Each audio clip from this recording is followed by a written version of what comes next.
Question ನೋಡ್ಕೊಳ್ಳಿ. Find the rank of the matrix 2 -1 -3 -1 1 2 3 -1 1 0 1 1 0 1 1 -1. ಹೆಂಗೆ ಮಾಡೋದು ನೋಡ್ಕೊಳ್ಳಿ. ಫಸ್ಟ್ ಏನು ಮಾಡಬೇಕು, ಇದನ್ನ ಬರ್ಕೊಳ್ಳಿ. A is equal to 2 -1 -3 -1 1 2 3 -1 1 0 1 1 0 1 1 -1. ನೋಡಿ ಇದು ನೋಡಿ, ಇದು ಫಸ್ಟ್ ಎಲಿಮೆಂಟ್. ಇದು ಅರ್ಥ ಆಗ್ತಿದೆಯಾ? ಫಸ್ಟ್ ಎಲಿಮೆಂಟು ನಾನ್ ಝೀರೋ ಇರಬೇಕು, ಅಂದರೆ ಝೀರೋ ಬಿಟ್ಟು ಏನಿದ್ರು ನಡೆಯುತ್ತೆ. ಅರ್ಥ ಆಗ್ತಿದೆಯಾ? ಆದರೆ ಒಂದಿದ್ರೆ ಒಳ್ಳೆಯದು, ಒಂದಿದ್ರೆ ಒಳ್ಳೆಯದು. ಅರ್ಥ ಮಾಡ್ಕೊಳ್ಳಿ. ಫಸ್ಟ್ ಎಲಿಮೆಂಟ್ ಝೀರೋ ಮಾತ್ರ ಇರಬಾರ್ದು. ಅರ್ಥ ಆಗ್ತಿದೆಯಾ? 2 ಇದ್ರೂ ನಡೆಯುತ್ತೆ, ಆದರೆ 1 ಇದ್ರೆ ಒಳ್ಳೆಯದು. ಇಲ್ಲಿ ನೋಡಿ, ಇಂಟರ್ಚೇಂಜ್ ಮಾಡಿದಾಗ 1 ಬರುತ್ತಾ ನೋಡಿ. ಬಂದರೆ ಇಂಟರ್ಚೇಂಜ್ ಮಾಡಿ. ಇಲ್ಲೇನು ಮಾಡ್ತಾ ಇದ್ದೀನಿ, R1 ಇಂಟರ್ಚೇಂಜ್ ಅಷ್ಟು R2. ಇಲ್ಲಿ ಎ ಈಕ್ವಲೆಂಟು ನೋಡಿ, ಸೆಕೆಂಡ್ ರೋ ಫಸ್ಟ್ ರೋ ಕಳಿಸ್ಬಿಡಿ. 1 2 3 -1 ಫಸ್ಟ್ ರೋನ ಸೆಕೆಂಡ್ ರೋಗೆ ತರಿಸ್ಕೋಬಿಡಿ. ಆಮೇಲೆ 1 0 1 1 0 1 1 -1. ಪ್ರೊಸೀಜರ್ ಯಾವ ಥರ ಅಂದರೆ, ನೋಡಿ ರಫ್ ವರ್ಕ್ ಈ ಕಡೆ ಬರೀತೀನಿ. ಈ 1 ಕೆಳಗಡೆ ಇರೋ ಎಲಿಮೆಂಟು ಇದು 1 ಕೆಳಗಡೆ ಇರೋ ಎಲಿಮೆಂಟು 3 0 ಮಾಡಬೇಕು. ಇದು 3 0 ಮಾಡಬೇಕು. ಇದು ರಫ್ ವರ್ಕು ಬರೆಯೋಕ್ಕೆ ಹೋಗ್ಬೇಡಿ. ಈಗ ಬರೀ 0 ಮಾಡೋ ಪ್ರೊಸೀಜರ್ ಯಾವ ಥರ ಅಂದರೆ, ಈಗ ನೋಡಿ ಇಲ್ಲಿ 2ನ 0 ಮಾಡಬೇಕು ಅಂದರೆ ನೀವೇನು ಬರ್ಕೊಳ್ಳಿ, ಫಸ್ಟು 2ನ 0 ಮಾಡಬೇಕಾದ್ರೆ -2 ಅಂತ ಬರ್ಕೊಳ್ಳಿ. ಡಿವೈಡೆಡ್ ಬೈ ಇದನ್ನ ರೆಫರೆನ್ಸ್ ಥರ ಟ್ರೀಟ್ ಮಾಡಬೇಕು. ಯಾವ್ದನ್ನ 1ನ ರೆಫರೆನ್ಸ್ ತಗೋಬೇಕು. -2 ಬೈ ರೆಫರೆನ್ಸ್ ಏನು 1. ಅರ್ಥ ಆಗ್ತಿದೆಯಲ್ವಾ? ಈಗ ಇದು 2 ಇದೆಯಲ್ಲ, ಈ 2 ಬರೆದಿದ್ದೀರಲ್ಲ, ಸೈನ್ ಚೇಂಜ್ ಮಾಡಿ. ಯಾವ್ದು R2, R2ನ ಕೆಳಗಡೆ ಬರೀರಿ. ರೆಫರೆನ್ಸ್ 1 ಇದೆಯಲ್ಲ, ಯಾವ್ದು R1ನ ಮೇಲ್ಗಡೆ ಬರ್ಕೊಳ್ಳಿ. ಅರ್ಥ ಆಯ್ತಲ್ವಾ? ಆಮೇಲೆ ಇದನ್ನ R2 ರೀಪ್ಲೇಸ್ ಬೈ 1 × R2 ಮಾಡಿ. ಫಸ್ಟು ಈ R2ನ ಇಲ್ಲಿ ರಿಪೀಟ್ ಮಾಡಿ. R2 ರೀಪ್ಲೇಸ್ ಅಂದರೆ ಈ ರೋ ಆಪರೇಷನ್ನ ಫೈಂಡ್ ಮಾಡೋಕ್ಕೆ ನಾನು ಪ್ರೊಸೀಜರ್ ಹೇಳ್ತಾ ಇರೋದು. R2 ರೀಪ್ಲೇಸ್ ಬೈ 1 × R2 ಅಂದರೆ R2 -2 R1. ಗೊತ್ತಾಗ್ತಿದೆಯಾ? ಇದು 1 ರೆಫರೆನ್ಸ್ ಇದ್ದರೆ ಡೈರೆಕ್ಟಾಗೆ ಮಾಡ್ಬೋದು. ಹೆಂಗೆ ಅಂದರೆ R2 ರೀಪ್ಲೇಸ್ ಬೈ +2 ಇದ್ದರೆ -2 R1 ಆ ಥರ ಮಾಡ್ಬೋದು. ಯಾಕಂದರೆ ಜನರಲ್ ಆಗಿ 2 4 ಆ ಥರ ಬಂದ್ಬಿಟ್ರೆ ಕಷ್ಟ ಆಗ್ಬಿಡುತ್ತೆ. ಅದಕ್ಕೆ ಒಂದೇ ಥರ ಮಾಡೋಣ ಅಂತ ಮಾಡ್ತಾ ಇದ್ದೀನಿ. ನಾಲ್ಕು ಇಟ್ಕೊಳ್ಳಿ. R2 ರೀಪ್ಲೇಸ್ ಬೈ, ಇದು ಸ್ಟಾರ್ಟಿಂಗ್ ನಿಮಗೆ ಕಷ್ಟ ಅನಿಸುತ್ತೆ, ಆಮೇಲೆ ಈಸಿ ಆಗುತ್ತೆ. ದಯವಿಟ್ಟು ಕಲೀರಿ, ಆಯಿತಾ? ಗೊತ್ತಾಯ್ತಲ್ಲ? R2 ರೀಪ್ಲೇಸ್ ಬೈ ಇದೇನು ಬರೆಯೋದು ಬೇಕಾಗಿಲ್ಲ ಎಕ್ಸಾಮಲ್ಲಿ, ರಫ್ ವರ್ಕ್ ಅದು. ಇಲ್ಲಿ ಬರ್ಕೋಬೇಕು. R2 replace by R2 -2 R1. Next ಕಾಮ. ಈಗ 1ನ 0 ಮಾಡಬೇಕು. 1ನ 0 ಮಾಡಬೇಕಂದ್ರೆ ಇಲ್ಲಿ 1 ಇದ್ದರೆ ಇಲ್ಲಿ -1 ಬರ್ಕೊಳ್ಳಿ. ಡಿವೈಡೆಡ್ ಬೈ ರೆಫರೆನ್ಸ್ ಏನು 1 ಕೆಳಗಡೆ ಬರ್ಕೊಳ್ಳಿ. ಈ 1 0 ಮಾಡ್ತಾ ಇದ್ದೀರಲ್ವ, ಈ ರೋ ಯಾವುದು R3 ಇದು. R3ನ ಕೆಳಗಡೆ ಬರೀರಿ. ರೆಫರೆನ್ಸು ಇದು ತಗೊಳ್ಳೋದು R1ನ ಮೇಲ್ಗಡೆ ಬರೀರಿ. ಅರ್ಥ ಆಗ್ತಿದೆಯಾ? ಈಗ ನೋಡಿ, ಇಲ್ಲಿ ಫಸ್ಟ್ ಈ R3ನ ಇಲ್ಲಿ ರಿಪೀಟ್ ಮಾಡಿ. R3 ರೀಪ್ಲೇಸ್ ಬೈ ಅಂತ ಬರೋದು. ಇದನ್ನ ಇದಕ್ಕೆ ಮಲ್ಟಿಪ್ಲೈ ಮಾಡಿ. 1 × R3 is R3 -1 × R1 is -R1. Multiply ಮಾಡಿ ಏನು ಆನ್ಸರ್ ಬರುತ್ತೆ ಇಲ್ಲಿ ಬರೀ. ಇದನ್ನ ಇಲ್ಲಿ ಬರ್ಕೊಳ್ಳಿ. R3 replace by R3 -R1. ಅರ್ಥ ಆಗ್ತಿದೆಯಾ? ನೆಕ್ಸ್ಟ್ 0 ಮಾಡಬೇಕಾಗಿರೋದು. ಇದು ಆಲ್ರೆಡಿ 0 ಇರೋದ್ರಿಂದ ಮಾಡೋದು ಬೇಕಾಗಿಲ್ಲ. ಈಗ ನೋಡಿ, ಮೇನು ಇಲ್ಲಿ ರೀಪ್ಲೇಸ್ ಮಾಡ್ತಾ ಇರೋದು, ಇಲ್ಲಿ ಬರ್ದಿರೋದು R2 ಮತ್ತು R3 ಮಾತ್ರ. ಈಗ ನೋಡಿ, R1 ರೀಪ್ಲೇಸ್ ಮಾಡ್ತಾ ಇಲ್ಲ. R1 replace by R1 only, ಅಂದರೆ ರೀಪ್ಲೇಸ್ ಮಾಡ್ತಾ ಇಲ್ಲ ಅಂದರೆ ಸೇಮ್ ಅಂತ. R4ನ ರೀಪ್ಲೇಸ್ ಮಾಡ್ತಾ ಇಲ್ಲ, ಬರೀ R2 R3. R4 replace by R4 only. ಈಗ ಇದನ್ನ ಕ್ಯಾಲ್ಕುಲೇಟ್ ಟೈಪ್ ಮಾಡೋದು ಯಾವ ಥರ ನೋಡ್ಕೊಳ್ಳಿ. ಫಸ್ಟು ಇಲ್ಲಿ R1 ರೀಪ್ಲೇಸ್ ಬೈ ಏನು ಮಾಡ್ತಾ ಇದ್ದೀರಾ? R1 ಅಂದರೆ A, R1 ಬದಲು ಎ ಅಂತ ಡಿನೋಟ್ ಮಾಡ್ಕೊಳ್ಳೋಣ, ಕೋಲನ್ ಬರೆದು R2 ರಿಪ್ಲೇಸ್ ಬೈ ಏನು ಮಾಡ್ತಾ ಇದ್ದೀರಾ, R2 ಮೈನಸ್ 2R1 ಅಂದರೆ R2 ಬದಲು ಬಿ ಹಾಕ್ಕೊಳ್ಳಿ, ಮೈನಸ್ 2 R1 ಬದಲು ಎ ಹಾಕ್ಕೊಳ್ಳಿ. ನೆಕ್ಸ್ಟ್ R3 ರಿಪ್ಲೇಸ್ ಬೈ ಏನು ಮಾಡ್ತಾ ಇದ್ದೀರಾ, R3 ಮೈನಸ್ R1 ಅಂದರೆ R3 ಬದಲು ಸಿ ಹಾಕ್ಕೊಳ್ಳಿ, ಮೈನಸ್ R1 ಬದಲು ಎ ಹಾಕ್ಕೊಳ್ಳಿ. R4 ಏನು ಮಾಡ್ತಾ ಇದ್ದೀರಾ ರಿಪ್ಲೇಸು, R4 ಅಂದರೆ ಡಿ ಹಾಕ್ಕೊಳ್ಳಿ. ಅಂದರೆ ರಿಪ್ಲೇಸ್ ಮಾಡ್ತಾ ಇಲ್ಲ ಅಂದರೆ ಅದೇ ಸೇಮ್ ಅಂತ ಗೊತ್ತಾಗ್ತಿದೆ. ಫಸ್ಟ್ R1 ಇಂದ ಸ್ಟಾರ್ಟ್ ಮಾಡಿ, ರೈಟಲ್ಲಿ R1 ಇದೆ ಅದಕ್ಕೆ ಎ, R2 ರೈಟಲ್ಲಿ ಏನಿದೆ ಆರೋ ಮಾರ್ಕ್ ಆದಮೇಲೆ ಏನಿದೆ R2 ಮೈನಸ್ 2R1 ಇದೆ ಅದಕ್ಕೆ R2 ಬದಲು ಬಿ ಮೈನಸ್ 2 ಇಂಟು R1 ಬದಲು ಎ. R3 ಆರೋ ಮಾರ್ಕ್ ಆದಮೇಲೆ ಏನಿದೆ ರೈಟಲ್ಲಿ R3 ಮೈನಸ್ R1 ಇದೆ, R3 ಬದಲು ಸಿ ಮೈನಸ್ R1 ಬದಲು ಎ. ಈಗ R4 ರಿಪ್ಲೇಸ್ ಬೈ R4 ಅಂದರೆ ರೈಟಲ್ಲಿ ಏನಿದೆ R4 ಮಾತ್ರ ಇದೆ, R4 ಬದಲು ಡಿ. ಇದನ್ನ ಕ್ಯಾಲ್ಸಿಲ್ ಟೈಪ್ ಮಾಡ್ಕೋಬೇಕು. ಯಾವ ಥರ ನೋಡಿ, ಫಸ್ಟ್ ಕ್ಲಿಯರ್ ಮಾಡ್ಕೊಳ್ಳಿ ಕ್ಯಾಲ್ಸಿನ. Shift 9 3 equal equal. ನೆಕ್ಸ್ಟ್ ಈಗ ಫಸ್ಟ್ ಇದನ್ನ ಟೈಪ್ ಮಾಡಬೇಕು. ಆಲ್ಫಾ ಹೊಡೆದು ಇದು ಹೊಡಿಬೇಕು, ಇದು ಹೊಡೆದ್ರೆ ಎ ಬರುತ್ತೆ. ಆಲ್ಫಾ ಹೊಡೆದು ಈ ಇಂಟೆಗ್ರಲ್ ಹೊಡೆದ್ರೆ ಇಷ್ಟು ಬರುತ್ತೆ. ಆಲ್ಫಾ ಹೊಡೆದು ಇದು ಹೊಡೆದ್ರೆ ಬಿ ಬರುತ್ತೆ. ಮೈನಸ್ 2 ಹೊಡೆದು ಆಲ್ಫಾ ಹೊಡೆದು ಇದು ಹೊಡೆದ್ರೆ ಎ ಬರುತ್ತೆ. ಆಲ್ಫಾ ಹೊಡೆದು ಇಂಟೆಗ್ರಲ್ ಹೊಡೆದ್ರೆ ಕೋಲನ್ ಬರುತ್ತೆ. ಆಲ್ಫಾ ಹೊಡೆದು ಹೈಪ್ ಹೊಡೆದ್ರೆ ಸಿ ಬರುತ್ತೆ.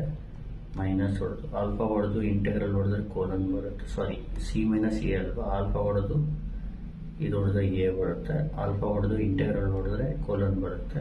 ಆಲ್ಫಾ ಹೊಡೆದು ಸೈನ್ ಹೊಡೆದ್ರೆ ಡಿ ಬರುತ್ತೆ. ಈಗ ಟೈಪ್ ಮಾಡಿದ್ಮೇಲೆ ಏನು ಮಾಡಬೇಕು, ಇಲ್ಲಿ ಎ ಈಕ್ವಲೆಂಟು ಅಂತ ಬರ್ಕೋಬೇಕು. ಬರೆದಾದ್ಮೇಲೆ ಕ್ಯಾಲ್ಕುಲೇಟ್ ಕೊಡಬೇಕು. ಇಲ್ಲಿ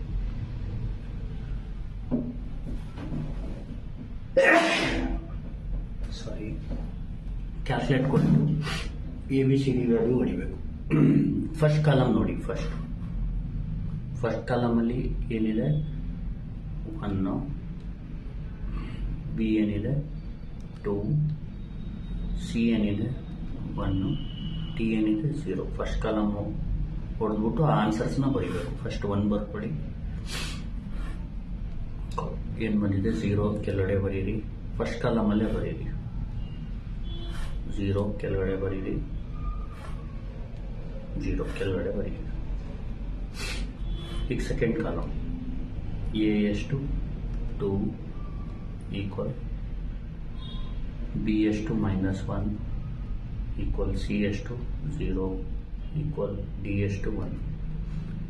2 ಸೆಕೆಂಡ್ ಕಾಲಮಲ್ಲಿ ಬರೀರಿ. ಈಗ -5 -2 1. ನೆಕ್ಸ್ಟ್ ಥರ್ಡ್ ಕಾಲಮ್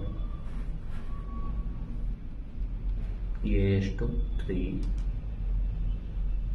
ಬಿ ಎಷ್ಟು -3 ಈಕ್ವಲ್ ಸಿ ಎಷ್ಟು 1 ಡಿ ಎಷ್ಟು 1. ಎಷ್ಟು ಬರುತ್ತೆ 3 ಈಕ್ವಲ್ -9 ಈಕ್ವಲ್ -2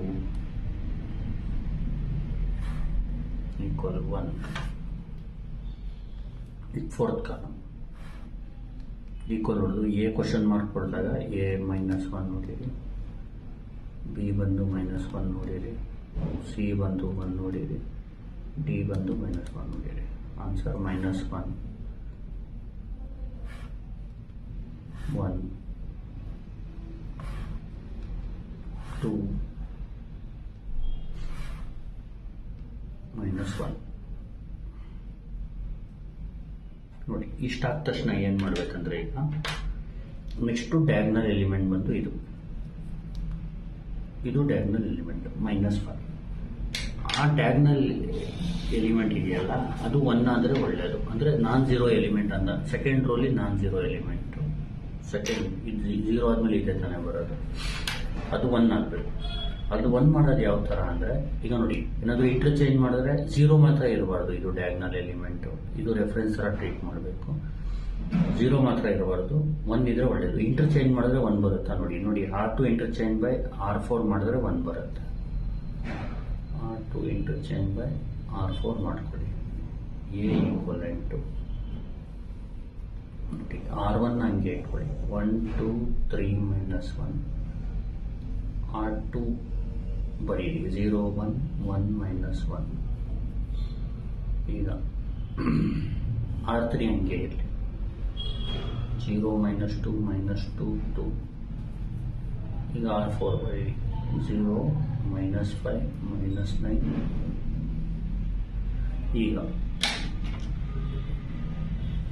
ಈಗ ರೆಫರೆನ್ಸು ಯಾವುದು?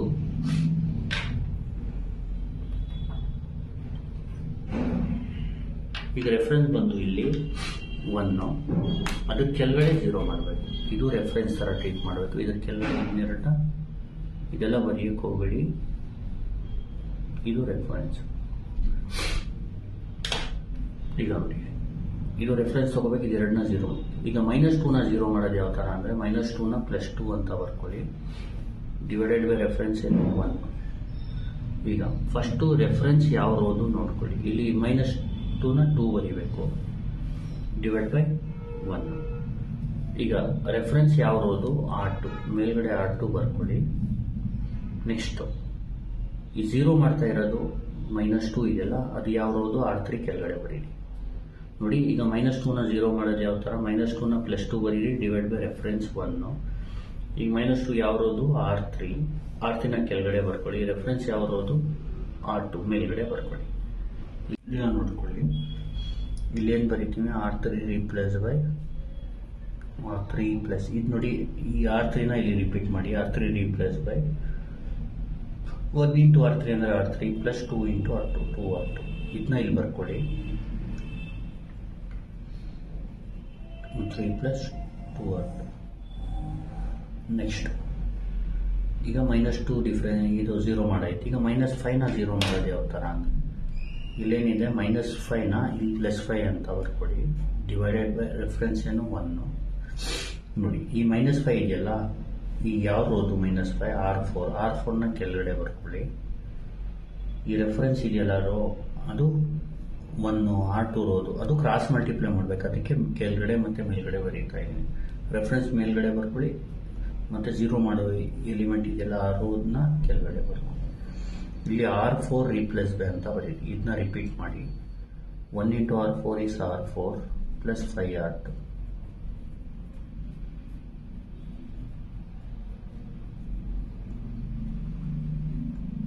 ಅರ್ಥ ಆಯ್ತಲ್ವಾ? ಈಗ ನೋಡಿ,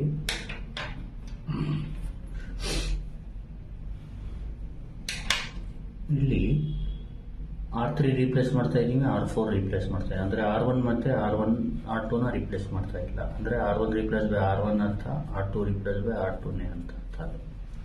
ಈಗ ಕ್ಯಾಲ್ಸಿಲ್ ಯಾವ ಥರ ಟೈಪ್ ಮಾಡೋದು? ಈಗ ನೋಡಿ, R1 ರೀಪ್ಲೇಸ್ ಬೈ ಏನು R1, ಅದಕ್ಕೆ ಎ ಕೋಲನ್ ಅಂತ ಬರ್ಕೋಬೇಕು. R2 ರೀಪ್ಲೇಸ್ ಬೈ ಏನು R2, ಅದಕ್ಕೆ ಬಿ ಕೋಲನ್ ಅಂತ ಬರ್ಕೊಳ್ಳಿ. R3 ರೀಪ್ಲೇಸ್ ಬೈ ಏನು R3 ಪ್ಲಸ್ 2R2, ಅದಕ್ಕೆ ಸಿ ಪ್ಲಸ್ 2B ಬರ್ಕೊಳ್ಳಿ. R3 ಬಂದು ಸಿ ಬರ್ಕೊಳ್ಳಿ, R2 ಬಂದು ಬಿ ಬರ್ಕೊಳ್ಳಿ. ಮತ್ತೆ R4 ರೀಪ್ಲೇಸ್ ಬೈ ಏನು ಕೋಲನ್, R4 ಬಂದು ಡಿ ಪ್ಲಸ್ 5 ಹಂಗೆ ಇರಲಿ, R2 ಬಂದು ಬಿ. ಈ ಥರ ಟೈಪ್ ಮಾಡ್ಕೊಳ್ಳಿ ಕ್ಯಾಲ್ಸಿನ. ನೋಡಿ, ಫಸ್ಟು ಆಲ್ಫಾ ಇದು ಹೊಡೆದ್ರೆ ಎ ಬರುತ್ತೆ, ಆಲ್ಫಾ ಇದು ಹೊಡೆದ್ರೆ ಕೋಲನ್ ಬರುತ್ತೆ, ಆಲ್ಫಾ ಇದು ಹೊಡೆದ್ರೆ ಬಿ ಬರುತ್ತೆ, ಆಲ್ಫಾ ಇದು ಹೊಡೆದ್ರೆ ಕೋಲನ್ ಬರುತ್ತೆ, ಆಲ್ಫಾ ಇದು ಹೊಡೆದ್ರೆ ಸಿ ಬರುತ್ತೆ, ಪ್ಲಸ್ 2 ಹೊಡೆದು ಆಲ್ಫಾ ಇದು ಹೊಡೆದ್ರೆ ಬಿ ಬರುತ್ತೆ, ಆಲ್ಫಾ ಇದು ಹೊಡೆದ್ರೆ ಕೋಲನ್ ಬರುತ್ತೆ, ಆಲ್ಫಾ ಸೈನ್ ಹೊಡೆದ್ರೆ ಡಿ ಬರುತ್ತೆ, ಪ್ಲಸ್ 5 ಆಲ್ಫಾ ಇದು ಹೊಡೆದ್ರೆ ಬಿ ಬರುತ್ತೆ. ಕ್ಯಾಲ್ಕುಲೇಟ್ ಕೊಡಿರಿ. ಈಗ ವ್ಯಾಲ್ಯೂಸ್ಗಳನ್ನ ಹಾಕ್ಕೊಂಡೋಗಿ ನೋಡಿ, ಎ ಈಕ್ವಲೆಂಟ್ ಟು ಅಂತ ಬರೆದು ನೋಡಿ, ಫಸ್ಟ್ ಕಾಲಮ್ ಎ ಏನು 1, B 0, C 0,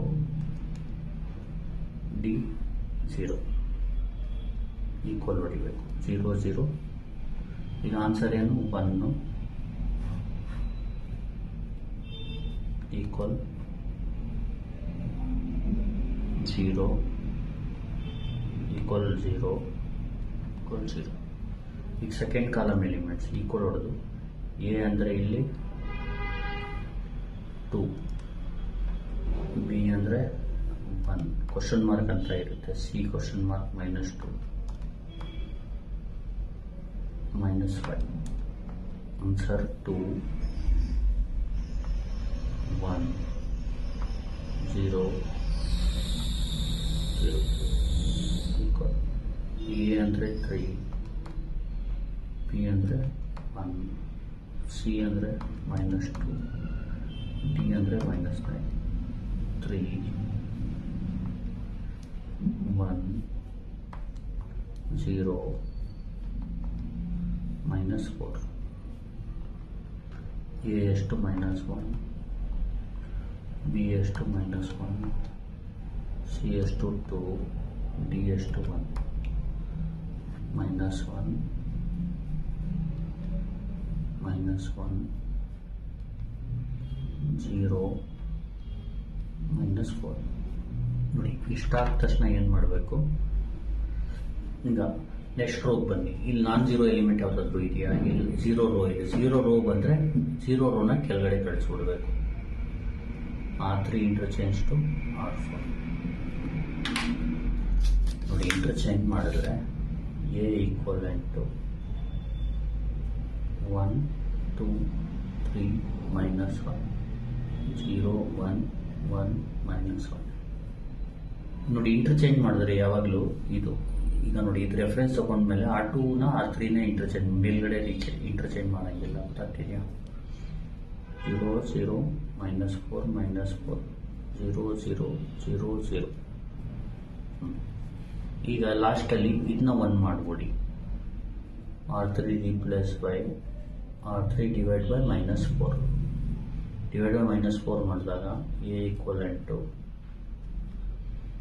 1 2 3 -1 0 1 1 -1 0 0 0 by -4 is 0 0 by -4 is 0 -4 by -4 ಅಂದರೆ 1 1 0 0 0 0. ಇಷ್ಟೇ ಮುಗೀತು. ಈಗ ಫೈನಲ್ ಏನು ಮಾಡಿ ಅಂದರೆ ಇಲ್ಲಿ ನೋಡಿ 0 ರೋ ಅಂದರೆ ನಮ್ಮ ಕಟ್ಕೊಳ್ಳಿ ಎಲ್ಲ ಎಲಿಮೆಂಟ್ 0 ಇರಬೇಕು. ಇಲ್ಲಿ ನೋಡಿ 0 ರೋನ non-0 ರೋನ, ಇದು non-0 ರೋ. non-0 ರೋ ಇದ್ರೆ ರೈಟ್ ಮಾರ್ಕ್ ಹಾಕೊಳ್ಳಿ, ರಫ್ ವರ್ಕ್ ಇದು non-0 ರೋ ರೈಟ್ ಮಾರ್ಕು, ಇದು non-0 ರೋ ರೈಟ್ ಮಾರ್ಕು, ಇದು 0 ರೋ ರಾಂಗ್ ಮಾರ್ಕು. ರ್ಯಾಂಕು ಎಷ್ಟು ರೈಟ್ ಇರುತ್ತೆ ಅಷ್ಟು, ಅಂದರೆ ಎಷ್ಟು ರೈಟ್ ಮಾರ್ಕ್ ಇದೆ 3. therefore rank of A is